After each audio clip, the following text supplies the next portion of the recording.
Hello friends, very very good evening. कैसे हो? I hope कि आप लोग अच्छे ही होंगे। सो फ्रेंड्स, आज की इस क्लास में हम लोग सॉल्व करेंगे कला वर्ग का प्रैक्टिस है। पूरे 25 प्रश्नों को हम लोग इस वीडियो में सॉल्व करेंगे और ये कला वर्ग की 19वीं क्लास है। अगर आप लोग पिछली क्लासेस को नहीं देखे हैं तो आप लोग प्ले लिस्ट में जाके देख सकते हैं। प्ले लिस्ट में आपको Hindi, GKGS, current affair and Hindi topic wise की जो है आपको क्लासेस मिल जाएंगी एंड कला वर्ग की और भी प्रैक्टिस सेट की वीडियोस आपको मिल जाएगी। इन क्लासेस की अगर आपको फ्री में पीडीएफ डाउनलोड करना है तो आप लोग हमारे टेलीग्राम चैनल से ज्वाइन होकर वहां से आप लोग फ्री में इन क्लासेस की पीडीएफ डाउनलोड कर सकते हैं।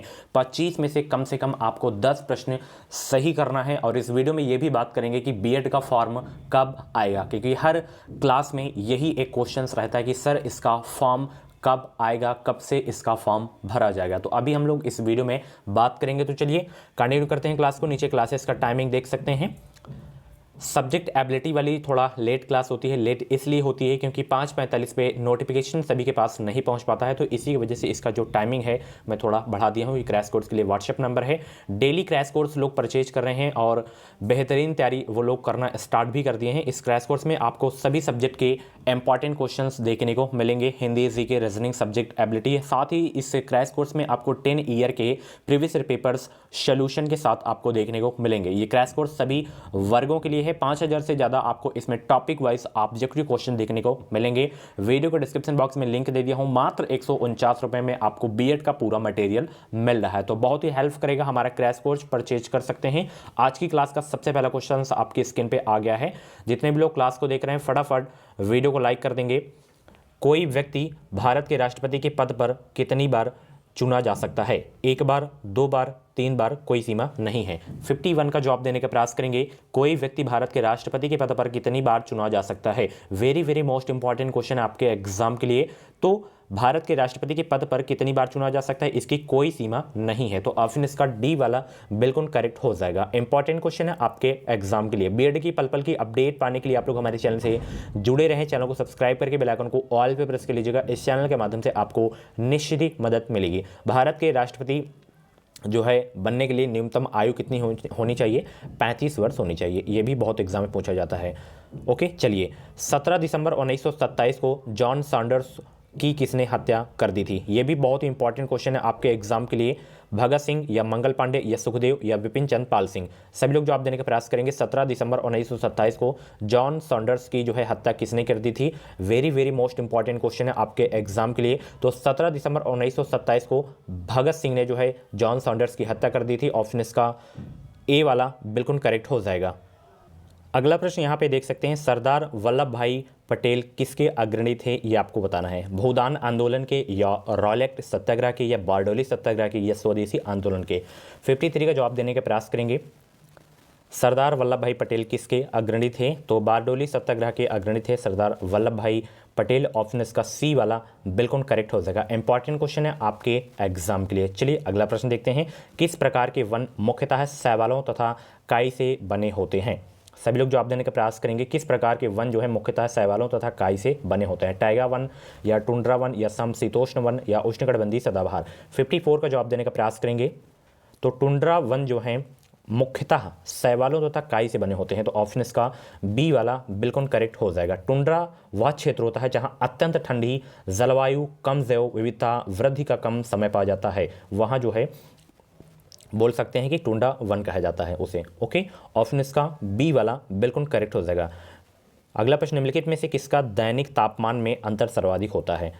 किसका दैनिक तापमान में अंतर सर्वाधिक होता है? सभी लोग जवाब देने का प्रयास करेंगे। तो मरुस्थल का जो है दैनिक तापमान में अंतर सर्वाधिक होता है। ऑप्शन इसका ए वाला बिल्कुल करेक्ट हो जाएगा। इंपॉर्टेंट क्वेश्चन है आपके एग्जाम के लिए। चलिए अगला प्रश्न, निम्नलिखित में से किस विटामिन की कमी से जो है रतौंधी होता है? बहुत ही सिंपल सा प्रश्न है। Vitamin B, vitamin C, vitamin K, vitamin A? तो विटामिन ए की कमी से रतौंधी होता है। ऑप्शन इसका डी वाला बिल्कुल करेक्ट हो जाएगा। अगर विटामिन बी का पूछा जाता है तो बेरी बेरी रोग होता है विटामिन बी की कमी से।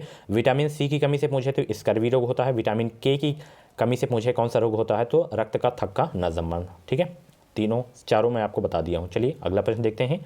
मानव हृदय का दाहिना भाग डॉट डॉट रक्त प्राप्त करता है, शुद्ध प्राप्त करता है या अशुद्ध प्राप्त करता है या मिश्रित या इनमें से कोई नहीं। 57 का जवाब देने का प्रयास करेंगे। तो मानव हृदय का जो दाहिना भाग होता है वो अशुद्ध रक्त प्राप्त करता है। ठीक है, ऑप्शन इसका बी वाला बिल्कुल करेक्ट हो जाएगा। चैनल को सब्सक्राइब करके बेल आइकन को ऑल पे प्रेस कर लीजिएगा। इस चैनल के माध्यम से आपको निश्चित ही मदद मिलेगी। जो भी यूपी बीएड की अपडेट है वो अपडेट आपको सबसे पहले इसी चैनल के माध्यम से देखने को मिलेगी। अगला प्रश्न, निम्नलिखित में से कौन मानव शरीर की विशालतम ग्रंथि है? कौन जो है मानव शरीर की विशालतम ग्रंथि है? सभी लोग जवाब देने का प्रयास करेंगे।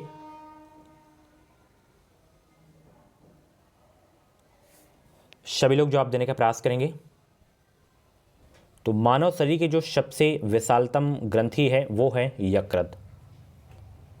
तो ऑप्शन इसका बी वाला करेक्ट हो जाएगा जिगर। ठीक है, चलिए, द्रव चलित लिफ्ट किस सिद्धांत पर कार्य करती है? द्रव चलित लिफ्ट जो है किस सिद्धांत पर कार्य करती है? न्यूटन के सिद्धांत पर या पास्कल के सिद्धांत पर या आर्किमिडीज के सिद्धांत पर या जूल के सिद्धांत पर? 59 का जवाब देने का प्रयास करेंगे। द्रव चलित लिफ्ट किस सिद्धांत पर कार्य करती है? तो द्रव चलित लिफ्ट जो है पास्कल के सिद्धांत पर कार्य करती है। ऑप्शन इसका बी वाला बिल्कुल करेक्ट हो जाएगा। और भी क्लासेस आप लोग प्ले लिस्ट में जाके देख सकते हैं। चलिए, अगला प्रश्न, किस तापमान डिग्री सेल्सियस में पर जो है सेल्सियस तथा फॉरेनहाइट स्केल का पर अंकीय मान समान हो जाते हैं? किस डिग्री सेल्सियस में -40 डिग्री सेल्सियस पर जो है फॉरेनहाइट स्केल पर अंकीय मान समान हो जाते हैं? ऑप्शन इसका ए वाला बिल्कुल करेक्ट हो जाएगा। MICR के असंक्षिप्त रूप में आई का क्या अर्थ होता है? MICR के असंक्षिप्त रूप में आई का अर्थ बताइए क्या होता है? संवादात्मक या सूचना या स्याही या निर्देश? 61 का जवाब देने का प्रयास करेंगे। तो एम का जो मतलब होता है वो होता है मैग्नेटिक। क्या होता है? मैग्नेटिक। सभी लोग जवाब देंगे।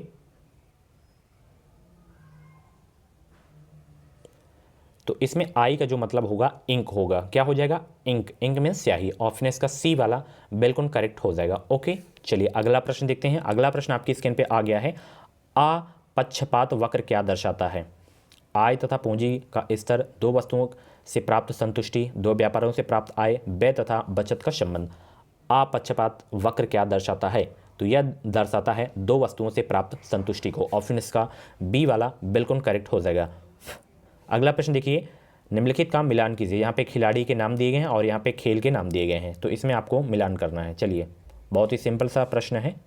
63 का जवाब देंगे सभी लोग। अजिंक्य रहाणे से सभी लोग परिचित होंगे। इनका जो संबंध है किस खेल से है? क्रिकेट से है, तो ए का बी में चला जाएगा। ओके, उसके बाद अपूर्वी चंदेल, इनका जो संबंध है निशानेबाजी से है, तो 2 का सी में चला जाएगा। ओके, बचे आपकी ऋतु रानी, तो इनका संबंध है हॉकी से, 3 का ए में चला जाएगा। BCA, तो इसमें ये वाला आपका सही है। ओके, नोट कर लीजिएगा अलग अलग।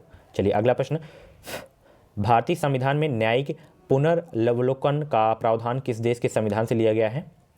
भारतीय संविधान में न्यायिक पुनर्वलोकन का प्रावधान किस देश के संविधान से लिया गया है? संयुक्त राज्य या यूनाइटेड किंगडम या कनाडा या आयरलैंड? 64 का जवाब देने का प्रयास करेंगे। तो ये जो है लिया गया है अमेरिका के संविधान से। ऑप्शन इसका जो है ए वाला बिल्कुल करेक्ट हो जाएगा। इंपॉर्टेंट क्वेश्चन है आपके एग्जाम के लिए। ओके, चलिए अगला प्रश्न देखते हैं। अगर आयरलैंड से पूछे, यानी कि नीति निर्देशक तत्व पूछे कि किस देश से लिया गया है, तो आयरलैंड से लिया गया है, ये भी आपको याद रखना है। ठीक है, चलिए, ठोस अवस्था से सीधे गैसीय अवस्था में परिवर्तन की प्रक्रिया को क्या कहते हैं? वाष्पीकरण या संघनन या उत्सादन या आशवन? ठोस अवस्था से सीधे गैसीय अवस्था में परिवर्तन की प्रक्रिया को क्या कहते हैं? उत्सादन कहते हैं। क्या कहते हैं? उत्सादन कहते हैं। ऑप्शन इसका सी वाला बिल्कुल करेक्ट हो जाएगा। कांसा मिश्र धातु का मुख्य घटक है। ये क्वेश्चंस मैं 4 से 5 बार करवा चुका हूं और बहुत ही इंपॉर्टेंट क्वेश्चन है, स्टार लगा के नोट कर लीजिएगा। कांसा ये जो है मिश्र धातु का मुख्य घटक है। किन किन धातुओं का मुख्य घटक है ये आपको बताना है। 65 का जवाब देने का प्रयास करेंगे। अच्छा, मिश्र धातु कहते किसे हैं? ऐसी धातुएं जिनका निर्माण 2 या अधिक धातुओं से मिलकर होता है, वह जो है मिश्र धातु कहलाती हैं। तो तांबा रांगा से जो है कांसा का जो है निर्माण होता है। ऑप्शन इसका बी वाला बिल्कुल करेक्ट हो जाएगा। अगर पीतल का पूछे तो तांबा जिंक। ओके, चलिए अगला प्रश्न देखते हैं। निम्नलिखित में से कौन से उड़न रख का कारण है? उड़न रख का कारण बताइए। जल विद्युत ऊर्जा केंद्र, कोयला दहन ऊर्जा केंद्र, नवीकरणीय ऊर्जा संयंत्र, ज्वारीय ऊर्जा संयंत्र?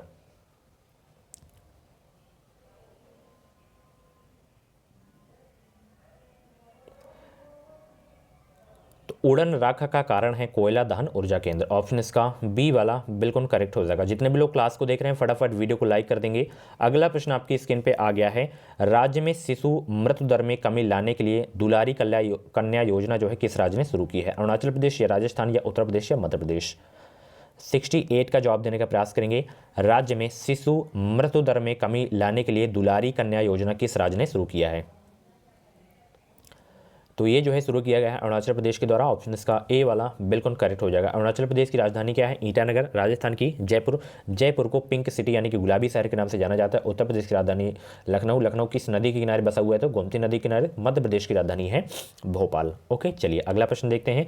सापेक्षता का सिद्धांत किसने विकसित किया? Very very most important question है। सापेक्षता का सिद्धांत किसने विकसित किया था?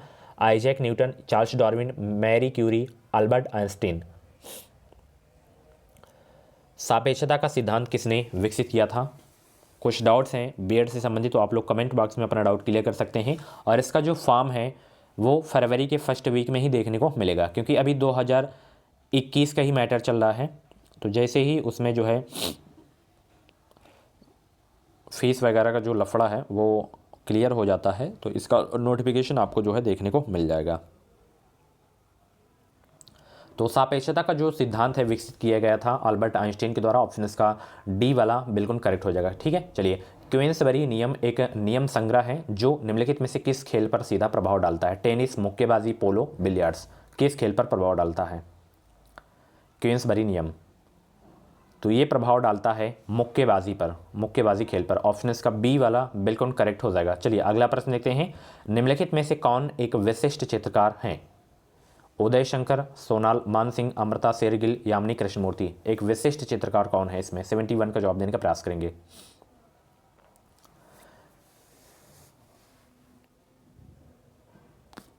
तो इसमें अमृता शेरगिल जो है एक विशिष्ट चित्रकार हैं। ऑप्शन इसका सी वाला बिल्कुल करेक्ट हो जाएगा। उदय शंकर का नेत्र से है, सोनल मानसिंह का नेत्र से है, यामिनी कृष्णमूर्ति का नेत्र से है। इनका बहुत पूछा जाता है कि यामिनी कृष्णमूर्ति का संबंध किससे है? तो नेत्र से है। दोनों याद रखना है। ठीक है, चलिए निम्नलिखित में से किसे खेल हॉकी के क्षेत्र में 2017 के पद्मश्री पुरस्कार से सम्मानित किया गया है? PR श्रीजेश को। ओके, ऑप्शन इसका बी वाला बिल्कुल करेक्ट हो जाएगा। इंपॉर्टेंट क्वेश्चन है आपके एग्जाम के लिए। Hema Malini beyond the dream girl किस लेखक लेखिका द्वारा लिखी गई है? Meena Iyer, Hema Malini, Ram Kamal Mukherjee, Vijay Kumar. Hema Malini beyond the dream girl जो लिखी गई है ये लिखी गई है राम कमल मुखर्जी के द्वारा। ऑप्शन इसका सी वाला बिल्कुल करेक्ट हो जाएगा। इंपॉर्टेंट क्वेश्चन है आपके एग्जाम के लिए। अगला प्रश्न यहाँ पे देख सकते हैं कि चीन तथा किसके मध्य 10 अप्रैल 2017 को एक 7500 मील का सीधा रेल संपर्क प्रक्षेपित किया गया था? Pakistan, Kazakhstan, Britain, France. तो चीन तथा ब्रिटेन के मध्य 10 अप्रैल 2017 को एक 7500 मील का सीधा रेल संपर्क प्रक्षेपित किया गया था। ब्रिटेन याद रखना है। ऑप्शन इसका सी वाला बिल्कुल करेक्ट हो जाएगा। इस क्लास का लास्ट क्वेश्चन आपकी स्क्रीन पे आ गया है। 19वां सार्क सम्मेलन नवंबर 2016 में होना तय हुआ परंतु वह स्थगित हो गया था। कौन सा देश उसका मेजबान था?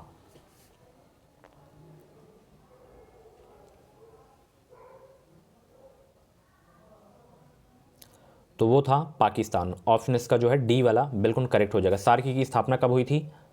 1985 में। 1985 आपको याद रखना है इसका जो है स्थापना वर्ष। और इसका जो है हेडक्वार्टर कहाँ पे है? तो सार्क का मुख्यालय है काठमांडू में। इसमें जो है कितने सदस्य हैं? तो 8 देश सदस्य हैं। इसमें कौन कौन से? अफगानिस्तान हो गया, बांग्लादेश, भूटान, भारत, मालदीव, नेपाल, पाकिस्तान, श्रीलंका। यही 8 जो हैं इसमें सदस्य हैं।